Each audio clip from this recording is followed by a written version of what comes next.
द्रौपदी ने कहा महाराज करता कराता कोई दिख रहा हो, लेकिन करने कराने महाराज मैं तो ये मांगती हूं कि सब कुछ करने वाले आप ही हो।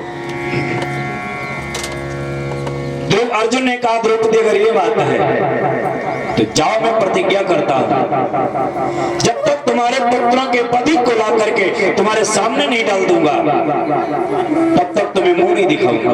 प्रतिज्ञा कर ली। भगवान कन्हैया ने कहा अर्जुन तुम कुरुवंशियों को प्रतिज्ञा करने की बहुत जल्दी रहते हैं, बात बात में प्रतिज्ञा करते हो। अरे एक ने प्रतिज्ञा करी थी कि मैं जब तक हस्तिनापुर को चंगोर सुरक्षित नहीं देख लूंगा तब तक प्राण नहीं त्यागूंगा। महाराज इस प्रतिज्ञा के चक्कर में पूरा जीवन अधर्म का साथ देना पड़ा। किनको? पितामह भीष्म। जानबूझ करके अधर्म का साथ देना पड़ा प्रतिज्ञा के चक्कर में। और आप तुमने प्रतिज्ञा कर ली। जानते हो क्षत्रिय प्रतिज्ञा करके अगर पूरी न करे तो परिणाम बहुत भयंकर होता है। और क्षत्रिय नहीं, कोई व्यक्ति अगर बात कह करके पूरी नहीं करता है तो महाराज नरक में जाना पड़ता है। ये तो पुत्रों के वधि को नहीं ला पाए तो क्या करोगे? अर्जुन ने कहा कन्हैया अब ज्यादा जले पर नमक मत छिड़को, मैं दूसरी प्रतिज्ञा करता हूं। अगर द्रौपदी के पुत्रों के वधि को ला करके सामने नहीं खड़ा किया तो मैं जलती आग में जल करके भस्म हो जाऊंगा। भगवान मुस्कुराए, अब बात पक्की हो गई, अब लाओगे पकड़ के। अब मुझे भरोसा हो गया, रथ तैयार किया, चल दिए हैं। जाकर के जिस संत के आश्रम पर छुपा हुआ था अश्वत्थामा, कन्हैया ने रथ ले जाकर के वही खड़ा कर दिया। अश्वत्थामा ने देखा पांडव आ रहे हैं, भाग खड़ा हुआ। अर्जुन ने बाण छोड़े, अश्वत्थामा ने बाण छोड़े, भयंकर युद्ध हुआ। अंत में युद्ध होते होते अश्वत्थामा ने ब्रह्मास्त्र रख लिया। वेत्येदं द्रोणपुत्रस्य ब्रह्मास्त्रं प्रदर्शितं नैवासु वेद संहारो प्राणबाधा उपस्थिता। ब्रह्मास्त्र प्रदर्शितम, ब्रह्मास्त्र का प्रयोग कर दिया अर्जुन के सामने। बोले प्राण बाधा उपस्थित। अर्जुन के लगा प्राण संकट में है, अर्जुन ने भी ब्रह्मास्त्र रख लिया अपने हाथ पे। जो ब्रह्मास्त्र रखा, भगवान कन्हैया ने कहा अर्जुन ये ब्रह्मास्त्र चलाने का समय नहीं है, वापस करो। अर्जुन ने वापस कर दिया। अश्वत्थामा से कहा तुम भी ब्रह्मास्त्र वापस करो। अश्वत्थामा ने कहा हमें तो पिताजी ने चलाना सिखाया, वापस करना सिखाएगा। अर्जुन को वो विद्या सिखाई, दूसरे के अस्त्र को कैसे वापस किया जाए, अर्जुन के ही द्वारा वापस कराया। आइए जय मंगल भैया, आपका स्वागत है, बैठिए। तो अश्वत्थामा को दौड़ करके पकड़ करके बांध के पिछले हिस्से में डाल लिया रथ के। ब्राह्मण का बालक है, गुरु का पुत्र है, सप्त चिरंजीवियों में प्रथम नाम है अश्वत्थामा का, और बहुत बड़ा धनुर्धर भी है। अश्वत्थामा जैसा वीर महाभारत के युद्ध में केवल एक ही था। कौन? अर्जुन। हाँ, अर्जुन के बाद अगर किसी का दूसरा नंबर था तो अश्वत्थामा का था। जब महाभारत का युद्ध प्रारंभ होने वाला था तो दुर्योधन ने कहा पितामह भीष्म से, बाबा हम युद्ध करने तो आए हैं, लेकिन ये तो बताओ हमारी सेना में वीर कैसे कैसे, हम जीत पाएंगे कि नहीं पाएंगे, हमारी सैन्य शक्ति कैसी है। पितामह भीष्म ने बताया, सभी योद्धाओं का वर्णन किया है। कहा भीष्म जो तेज समारो तो एक दिवस दोनों दल मारो, गुरु द्रोण जो सर संधाने तो 3 दिवस वहां करे निदाने, कर्ण 3 दिन कर्ण 5 दिन जो रण रचई तो दोनों दलमा एक न बचई, ऐसे वर्णन किया है। अब तो दुर्योधन ने कहा फिर तो हमारी विजय निश्चित होगी। जब हमारे सेना में कर्ण जैसा मित्र इतना बड़ा योद्धा है, महाराज और कोई योद्धा है? पितामह भीष्म ने कहा एक योद्धा और तुम्हारी सेना में, कौन? द्रोणी दीनीय दंडमा और 2 दल करे निदान। 3 दंड मतलब, 3 दंड का मतलब होता है 42.5 सेकेंड। 3 दंड 42.5 सेकंड। 42.5 सेकंड में अश्वत्थामा 18 क्षौणी सेना को मार सकता है। जो पितामह भीष्म ने कहा तुम्हारा मित्र इतना बलवान है, दुर्योधन ने कहा बाबा एक काम करो, बोले हाँ, बोले तुम्हारी पेंशन हो गई, तुम्हें छुट्टी, जाओ। जब हमारा मित्र इतना बलवान है 42.5 सेकंड में 18 क्षौणी सेना मार देगा, तो हम तुम जैसे बुद्धों को ला करके क्या करेंगे? जाओ तुम्हारी छुट्टी, आराम करो, जाके सीधे के जाओ। पितामह भीष्म ने रथ मोड़ दिया। दुर्योधन हम तो जा रहे हैं, लेकिन अभी तक तुमने केवल कौरवों के वीर सुने, अब पांडवों का एक छोटा सा वीर सुन ले, उसके बाद हम जा रहे हैं। सुनाओ। तो पितामह भीष्म ने बताया, द्रोणी दीनीय दंडमा और 2 दल करे निदान, लेकिन पल लौटती अर्जुन बधई गाय न दूजो प्राण, पल लौटती अर्जुन बधई गाय न दूजो प्राण।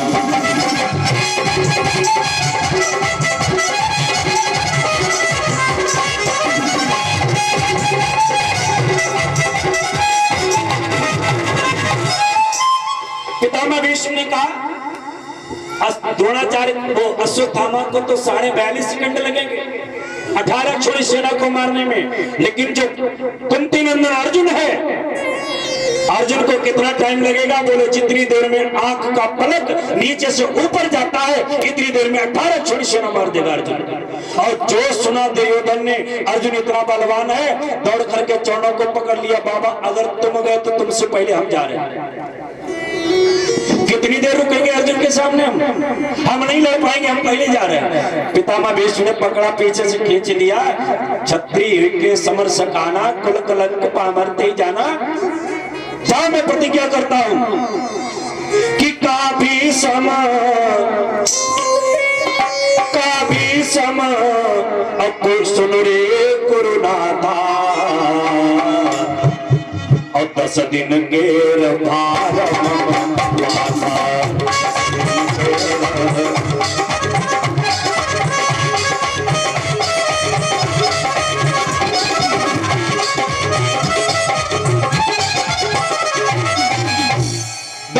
प्रतिज्ञा करता हूं तुम्हारी पराजय नहीं होने दूंगा। कहने का भाव अश्वत्थामा इतना बलवान है और वो रथ के पिछले हिस्से में पड़ा बंधा जा रहा है। गलत कर्म करने से आपका बल, आपकी कीर्ति, आपका यश सब नष्ट हो जाएगा। रावण कितना बलवान था मालूम? कल मैंने रावण के बल का वर्णन किया था। कल रावण के बल का वर्णन किया था और ऐसा भी वर्णन कर दिया कि रावण ही बलवान नहीं था पूरे संसार में, केवल रावण ही बलवान नहीं था तीनों लोगों में। अरे रावण से बलवान लोग थे। कल मैंने बताया था रावण बलवान था, बोले चलत दशानन डोलत अवनी और गर्भ श्रवई सुनि निश्चर रवनी। रावण के चलने से पृथ्वी कांपती थी, लेकिन लक्ष्मण के बोलने से पृथ्वी कांपती थी। लक्ष्मण को चलना नहीं पड़ता था, लक्ष्मण केवल बोलते थे। तो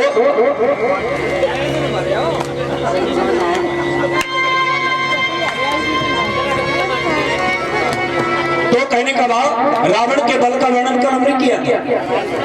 लखन सकोप वचन जब बोले डगमगानी में दिग्गज डोले, ऐसे लक्ष्मण बलवान थे।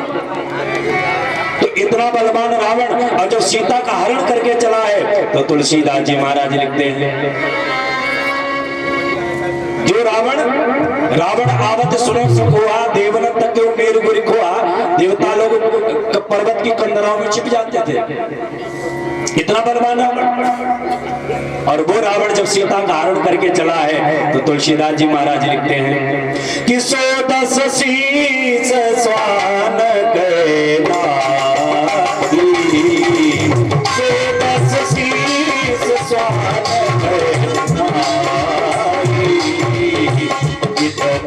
के नारी, चढ़ा बढ़िया।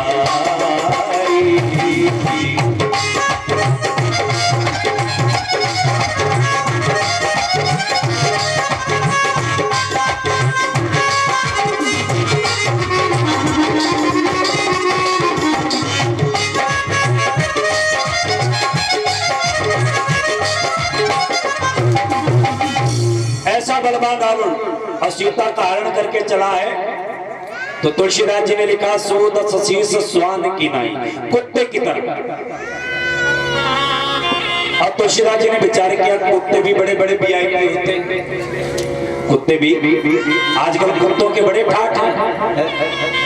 बड़े बड़े महानगरों में जाकर के देखो, बंबई में, कानपुर में, बरेली में, लखनऊ में, ये महानगर जो हैं इनमें आप जाकर के देखिए माताएं क्या करती है, बच्चों को पालने के लिए एक नौकरानी लगा रखी है, बच्चों को खिलाने के लिए, बच्चों को पालने के लिए नौकरानी लगा रखी है, और पिल्ला कुत्ते का गोद में लिए घूम रहे। देखो सोशल मीडिया पे आप देखो, पिल्ला को कुत्ते को गोद में खिला रही और बच्चा नौकरानी संभाल रहा। धन्य भगवान, तो कुत्तों के भाग्य बढ़िया हुए ना बच्चों से। दूसरी बात, हम लोग धूप में घूम रहे और कुत्ते एसी कार में घूम रहे, तो कुत्ते कोई गलत भाग्य थोड़ी है, उनका भी भाग्य अलग है। तो तुलसीदास जी ने विचार किया कुत्ते भी बड़े बड़े वीआईपी होते हैं। तो कुत्तों में कुत्ते दो प्रकार के होते हैं, एक पालतू और दूसरा फालतू। पालतू जो होता है वो हर जगह नहीं जाता है, फालतू जो होता है वो हर दरवाजे पे जाता है, रोटी तो कहीं कहीं मिलती है, डंडा हर जगह खोपड़ी पे मिलता है। ऐसा पालतू कुत्ता जो है वो बढ़ियाई जाति का कुत्ता कहा जाता है, और बढ़ियाई जाति का कुत्ता जब आगे चलता है ना तो इधर उधर देखता है, क्या खोपड़ी पे डंडा लग जाए, इतुत चित। उसी प्रकार रावण जब आगे चलता है सीता को लेकर के तो इतुत चित ही चला बढ़ियाई, क्योंकि राम लक्ष्मण कहीं आ न जाए, इसलिए तुलसीदास जी लिखते हैं इतुत चित ही चला बढ़ियाई। ऐसा बलवान रावण। अश्वत्थामा भी बलवान कम नहीं, ले जाकर के अर्जुन ने द्रौपदी के सामने पटक दिया। द्रौपदी ने हाथ जोड़े अश्वत्थामा के, अर्जुन से कहा मंचता मंचता मेघा ब्राह्मणं नितरां गुरु। अर्जुन मंचता में से छोड़ दो, इसे छोड़ दो।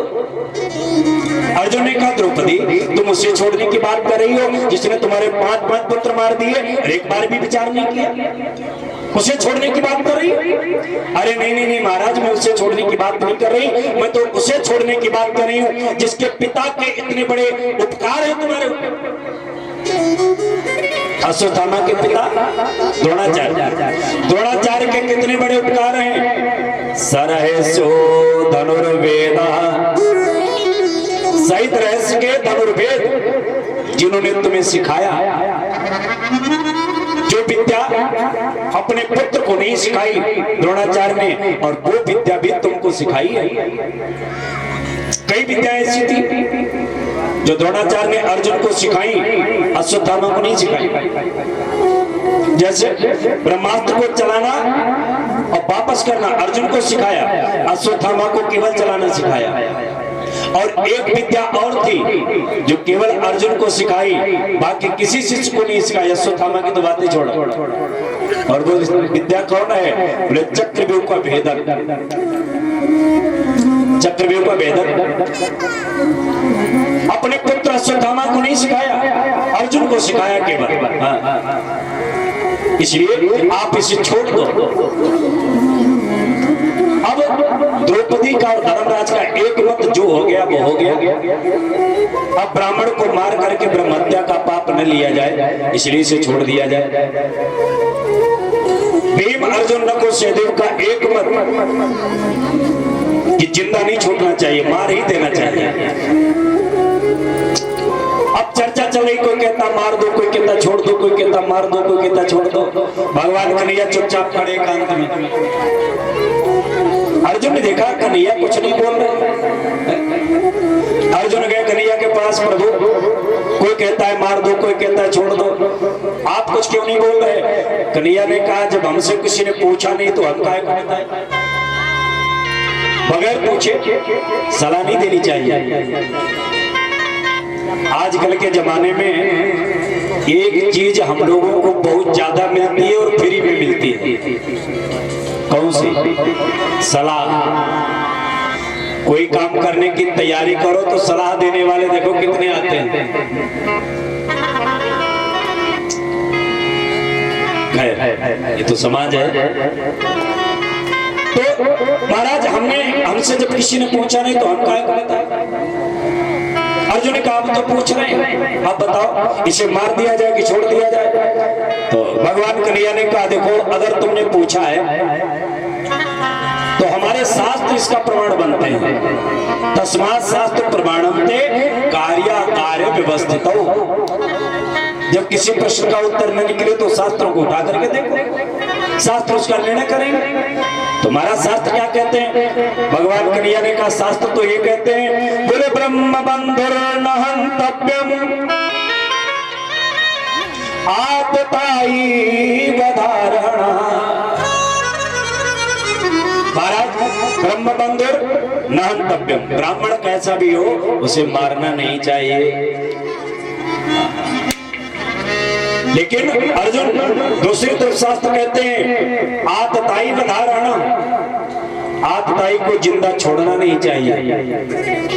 अर्जुन याद रखना ये ब्राह्मण है, कहीं मर न जाए तुम्हारे हाथों से ब्रह्म हत्या लगेगी, अश्वत्थामा। लेकिन याद रखना इसने 5 पुत्र मारे हैं सोते हुए, आतताई है और तुमने इसको मारने का प्रण भी किया है कि मैं तुम्हारे सामने उसे मारूंगा। तुम अपना प्रण भी मत भूल जाना, जिंदा न छूट जाए कहीं इसे मार डालो, लेकिन मर न जाए कहीं धोखे में। अब बोल। अर्जुन ने कहा प्रभु कभी कभी सीधा बोल दिया क्या? कन्हैया ने कहा हमें जो बोलना था वो हमने बोल दिया, अब करना क्या है ये तुम जानो। अर्जुन भी पक्का चेला है कन्हैया। जब तक महाभारत में ये नहीं कह दिया शिष्यस्ते हम त्वाइमाम प्रपन्ना, तब तक गीता का उपदेश नहीं दिया। पक्का चेला बना लिया तब दिया गीता का उपदेश। अब गीता के उपदेश में अर्जुन से भगवान ने कहा था अर्जुन माननीय व्यक्ति का अपमान कर देना ही उसकी मृत्यु होती है। रामचरितमानस में भी कहा है संभावित कहां अपजस लाऊं, मरण कोटि सम दारुण दाऊं। संभावित कहां अपजस लाऊं, मरण कोटि सम दारुण दाऊं। श्री राम जय राम जय जय राम, जय सिया राम जय जय सिया राम।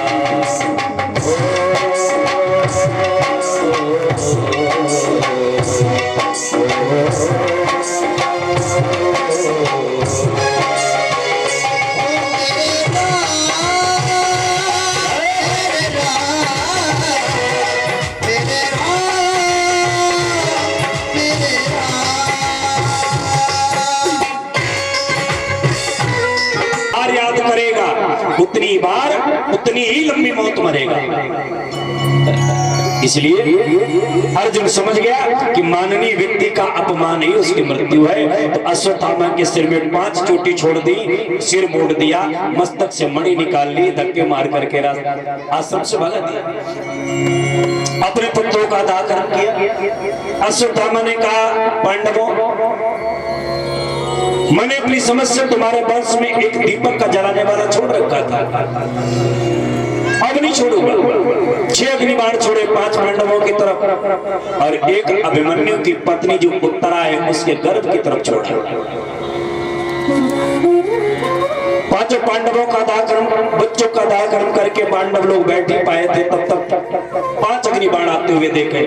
भगवान कन्हैया ने कहा जल्दी पीठ दिखाओ इन्हें। पांडवों ने कहा महाराज हम क्षत्रिय हैं, मरना स्वीकार करेंगे, पीठ नहीं दिखाएंगे। भगवान ने विचार किया हमारे नाम की लाज चली जाएगी। क्यों?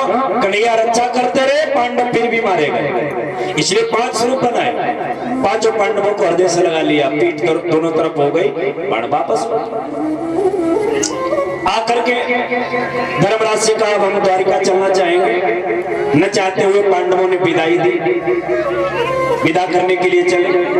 आकर के रथ के ऊपर एक पैर रखा है, एक हाथ से रथ की बल्ली पकड़े हैं और एक हाथ से किसी को प्रणाम कर रहे हैं, किसी को आशीर्वाद दे रहे हैं। ऐसी स्थिति है, भगवान जाने के लिए तैयार कर।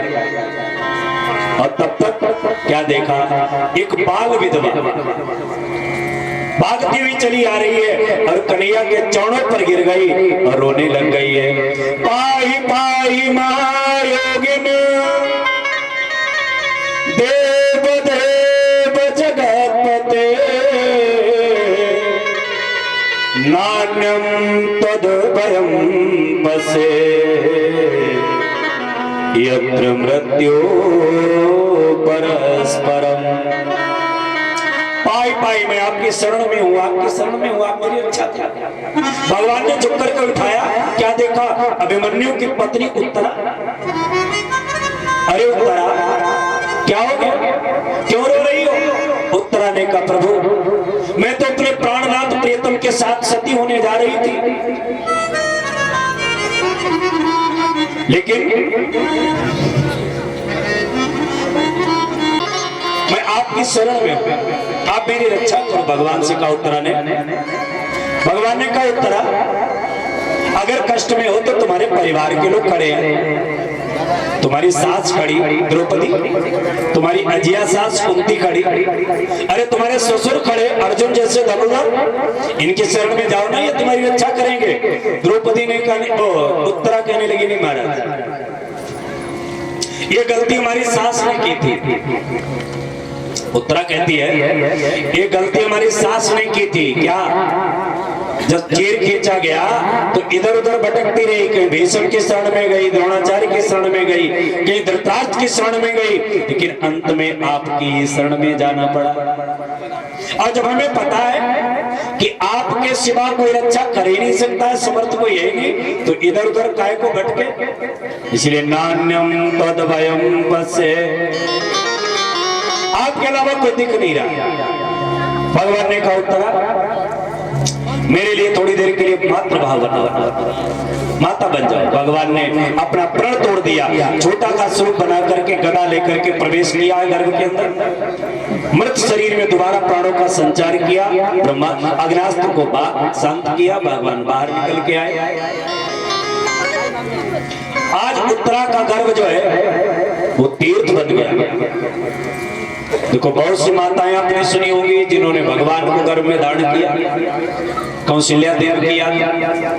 बहुत सी माताएं सुनी होंगी जिन्होंने भक्त को गर्भ में धारण किया, सुनीति का याद, ध्रुव प्रहलाद सरी के भक्तों को गर्भ में धारण किया। लेकिन ऐसी माँ कोई नहीं सुनी होगी जिसने भक्त और भगवान दोनों को गर्भ में धारण किया। ये सौभाग्य केवल उत्तरा देवी को ही प्राप्त हुआ। भक्त पहले गर्भ में था और भगवान अब पहुंच गए, और जहां पर भक्त और भगवान का मिलन हो जाए उस स्थान को तीर्थ से कम नहीं माना जाता है। उत्तरा का गर्भ तीर्थ बन गया। भगवान बाहर निकले हैं और बाहर निकल करके आए, द्वारिका चलने के लिए तैयार हुए। कुंती ने कहा अरे प्रभु इतना बड़ा काम करके जा रहे हैं और धन्यवाद के 2 शब्द तक नहीं किसी ने देख लिया। अरे माची उड़ करके आकाश को नहीं छू सकती है, लेकिन प्रयास तो कर सकती है। एक छोटी मछली तैर करके समुद्र पार नहीं कर सकती है, लेकिन प्रयास तो किया जा सकता है।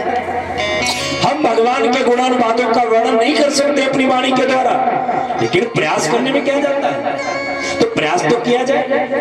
कुंती बुआ ने बड़ी प्यारी स्तुति की है 21 श्लोकों में। कृष्णाय वासुदेवाय हरे परमात्मने प्रणत क्लेशनाशाय। महाराज मैं आपको नहीं, नमः पंकज नाभाय नमः पंकज मालिने नमः पंकज नेत्राय नमस्ते पंकजांग्रये। बड़ी प्यारी स्तुति की 21 श्लोकों में। भगवान से कुंती बुआ कहते हैं, प्रभु भले ही आप हमारी देवकी भाभी के पुत्र हैं, बसदेव भैया के लाला हैं, लेकिन जो उपकार जो सौभाग्य मुझे प्राप्त हुआ है वो हमारी भाभी देवकी को भी प्राप्त नहीं हुआ। क्यों? भगवान कहते हैं ऐसा क्यों? अरे वो मेरी मैया है, सौभाग्य तो उससे ज्यादा प्राप्त हुआ है। कुंती ने कहनी नहीं मारा, जो सौभाग्य जो कृपा आपने मेरे ऊपर की है वो कृपा आपने देवकी के ऊपर भी नहीं की। भगवान ने कहा वो कैसे? बोले देखो आपकी वो माँ है देवकी, और देवकी के 6 पुत्र उसके सगे भाई कंस ने जन्म लेते ही पटक करके मार डाले। एक भी बच्चे को वो बचा नहीं पाई, 6 पुत्र मारे गए उसकी आंखों के सामने। लेकिन महाराज मैं अनाथ विधवा पतिवंचिता, छोटे छोटे 5 बच्चे मेरे, शत्रु कहीं बाहर के नहीं, शत्रु कुंती कहती है शत्रु हमारे पुत्रों के कहीं बाहर के नहीं है, शत्रु घर में है। देखो सतयुग में दैत्य और देवता अलग अलग रहते थे। सतयुग में देवता रहते थे स्वर्ग में और दैत्य रहते थे पृथ्वी पर, अलग अलग लोक में रहते थे। त्रेतायुग में एक ही लोक में दैत्य देवता रहने लगे, रावण और राम एक ही लोक में आ गया, रावण और राम। द्वापर आया, द्वापर में एक लोक में नहीं महाराज एक घर में रहने लगे दैत्य और देवता, कौरव और पांडव एक ही घर में आ गए। आगे के लिए अब कलयुग आ गया है, अब एक घर में नहीं अब एक ही शरीर में रहते हैं दैत्य और देवता। जो आज देवता बनकर के तुम्हारे ऊपर कृपा कर रहा है, पता नहीं वही कल ही दैत्य बन जाए और तुम्हारा शोषण करने लग जाए। कोई भरोसा नहीं, जो आज तुम्हारा रक्षक है वही कल रक्षक बन जाए, है ना? कोई भरोसा नहीं। दैत्य और देवता एक ही शरीर में आज विराजमान है। कुंती कहती है महाराज दुश्मन कहीं बाहर के नहीं है, दुश्मन घर में ही है। अरे जिनकी उंगली पकड़ करके चलना सीखा वो पितामह भीष्म मेरे पुत्रों का काल बने सामने खड़े थे। जिन्होंने धनुष पर प्रत्यंचा चढ़ाना सिखाया है वो द्रोणाचार्य हमारे पुत्रों का काल बने हुए सामने खड़े थे। महाराज कौन कहता था कि इच्छा मृत्यु प्राप्त पितामह भीष्म के हाथों से हमारे पुत्र सुरक्षित बचेंगे? महाराज आपने उस कौरव सैन्य सागर से हमारे पुत्रों को ऐसे पार कर दिया है जैसे एक बछड़ा गाय के खुर का गड्ढा जो बन जाता है उसे छलांग मार करके पार कर देता है। ऐसे महाराज आपने मेरे पुत्रों को कौरव सैन्य सागर से पार कर दिया। बड़ी प्यारी स्तुति गाई। महाराज आज तक कोई जहर खा करके बचा है? जहर खाने वाले ने जहर का स्वाद नहीं बता पाया आज तक, लेकिन जहर ओरिजिनल हो, नकली नहीं। ये माता नकली पुड़िया रखती है जहर के अपने साथ। कुछ माताओं की आदत होती है चूहा मारने वाली नकली, जिसे कछु न हो वो रखती है, धीरे से अपने पति को दिखाई देती सुनता जा रखी खाई। कर दिया हाँ तभी अर्थ में हाथ जोड़े बैठे धीरे सिलाई देती देखो। लेकिन ओरिजिनल जहर अगर है तो महाराज बता नहीं सकता है खाने वाला, कोई बात नहीं सही बता नहीं सकता है। महाराज वो जहर जो मारक है वो तारक बन गया हमारे पुत्र भीम के लिए। जहर का लड्डू खिलाया दुर्योधन ने और जहर पी करके जब गया तो खाली बालक था और जब वापस मिला है तो 10,000 हाथियों का बल लेकर के आया भीम। आकाश चुंबी वो लपटे लाक्षागृह की, कौन कहता था इससे हमारे बच्चे जीवित निकलेंगे? और महाराज आपने उन लपटों के अंदर से मेरे बच्चे बाहर निकाल लिए, ये तो आप ही की कृपा है। इसलिए महाराज मैं तो ये जानती हूँ क्या कि गरल सुधारे को सुंदरकांड में करही मिताई अगोपद सिंधु अनल से तलाई। गरल सुधारे को करही मिताई गोपद सिंधु अनल से तलाई। गरुड़ सुमेरु रेणु समधाई राम कृपा कर चितवा जाई।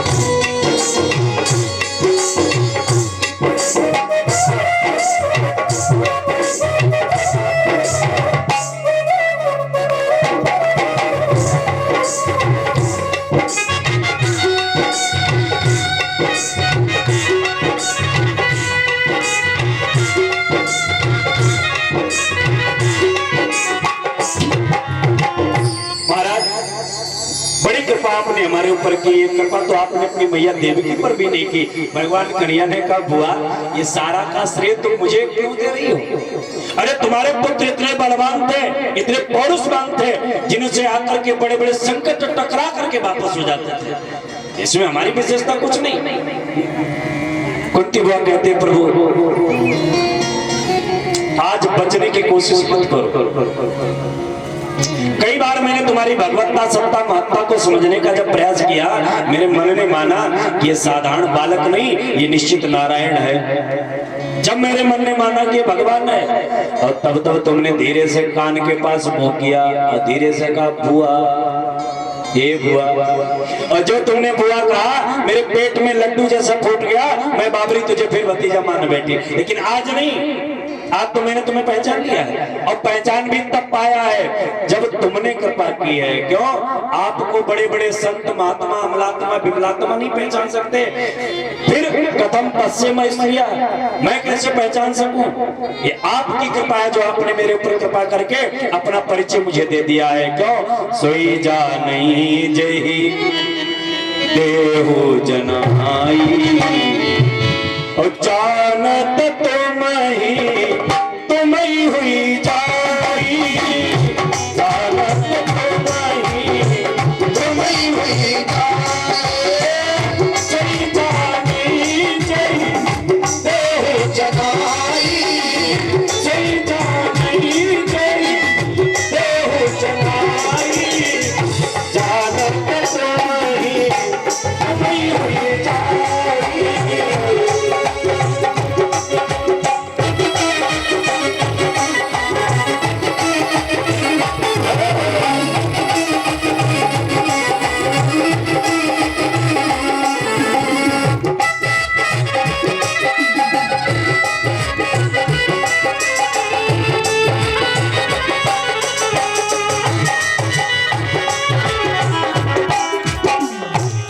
कहते महाराज आपने कृपा की तो मैं आपको पहचान गई, बड़ी प्यारी स्तुति की। और यदि भगवान तुम लोगों ने मांग लिया है तो जाओ जो कुछ मांगना चाहो मांग लो, मैं सबको देने के लिए तैयार। सबसे पहले द्रौपदी से कहा, द्रौपदी मांगो। द्रौपदी ने मांगा, महाराज हमारे आपके बीच में जो सखा और सखी का रिश्ता है ये बना रहा है। आप मुझे सखी कहते हो, मैं आपको सखा कहती हूँ, ये रिश्ता बना रहा है। नकुल सहदेव ने मांगा, हम 5 भाइयों में प्रेम बना रहे। भीम ने मांगा, महाराज हमें अपने चरणों में स्थान देते रहना। अर्जुन ने मांगा, हमारे आपके बीच में जो गुरु शिष्य का रिश्ता ये बना रहे। धर्मराज ने मांगा है, महाराज मैं कभी अपने धर्म से अलग न हो जाऊं। अब कुंती से कहा, बुआ तुम भी मांगो। कुंती ने कहा, प्रभु अगर देना चाहते हो ऐसी चीज दो जो आज तक किसी को न दी हो। आपने अपने किसी भक्त को न दिया हो, वो दो मुझे।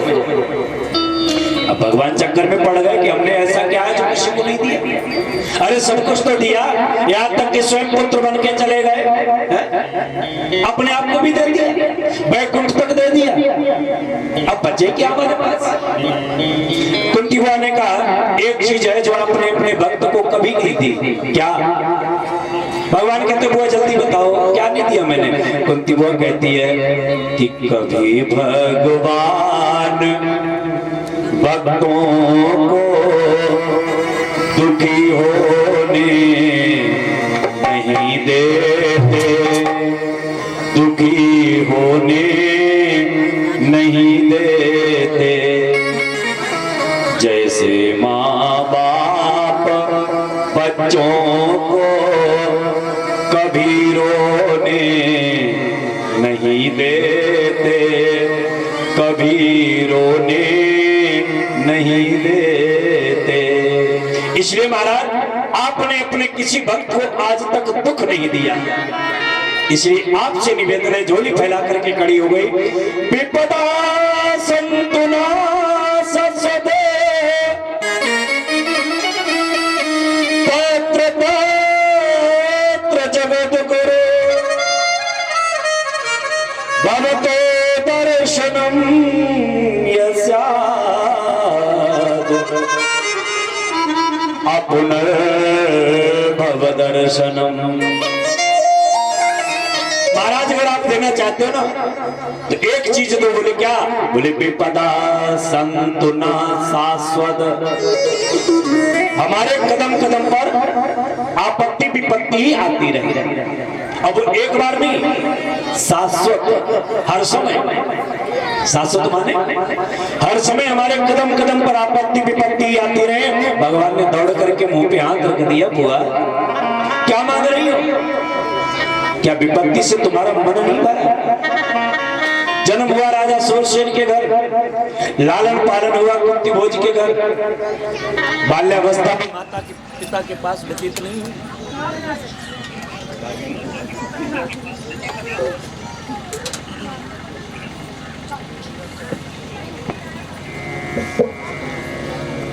जवानी आई, विवाह हुआ तो पति कैसा मिला?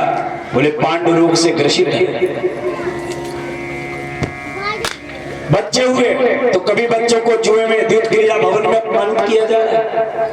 तमाम आपत्तियां आई, आपत्तियों से मन नहीं भरा।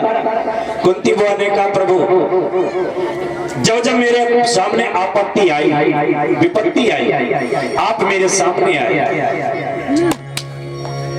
जब जब आपत्ति आई तो आप तूफान बन करके आए और आपत्तियों के बादलों को छाट दिया और सुख का प्रकाश कर दिया मेरे सामने।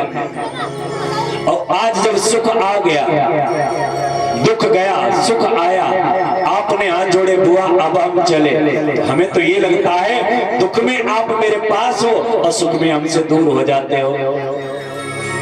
इसलिए प्रभु हम तो इतना जानते हैं कि पास सुख के सिर सिल पड़े, उस सुख के सिर पर मैं पत्थर मारती हूँ। किसके? पास सुख के सिर सिल पड़े, जो हरि देत छड़ाए, बलिहारी उस दुख की, जो पल पल राम कहाए। उस दुख को मैं धन्यवाद देती हूँ, गले लगाना चाहती हूँ, जिस दुख में परमात्मा सबसे ज्यादा याद आता है। आपत्ति जब हो, हे भगवान ऐसा कैसे हो गया, हे भगवान एक बार बचा लो, हे भगवान ऐसा हो जाए। जब दुख आता है तो परमात्मा याद आता है, और सुख आता है तो अपनी संपत्ति याद आती है। बोलो बोलो बोलो, ऐसा है कि महाराज मैं सुख को दूर भगाना चाहती हूँ, क्योंकि वो सुख आपसे हमें अलग कर देता है। महाराज मैं आपसे अलग रहना नहीं चाहती हूँ, इसलिए महाराज विपदा संतु न शाश्वत, आपत्तियां आती रहे। भगवान ने क्या आपत्तियां दी हैं? नहीं दे पाई। क्यों? आपत्ति भगवान के पास थी नहीं। अब धर्मराज बहुत रो रहे। भगवान ने जो गीता का उपदेश अर्जुन को दिया, वही उपदेश धर्मराज को दिया। धर्मराज के समझ में नहीं आया। क्यों? वक्ता के प्रति गुरु का भाव होना चाहिए।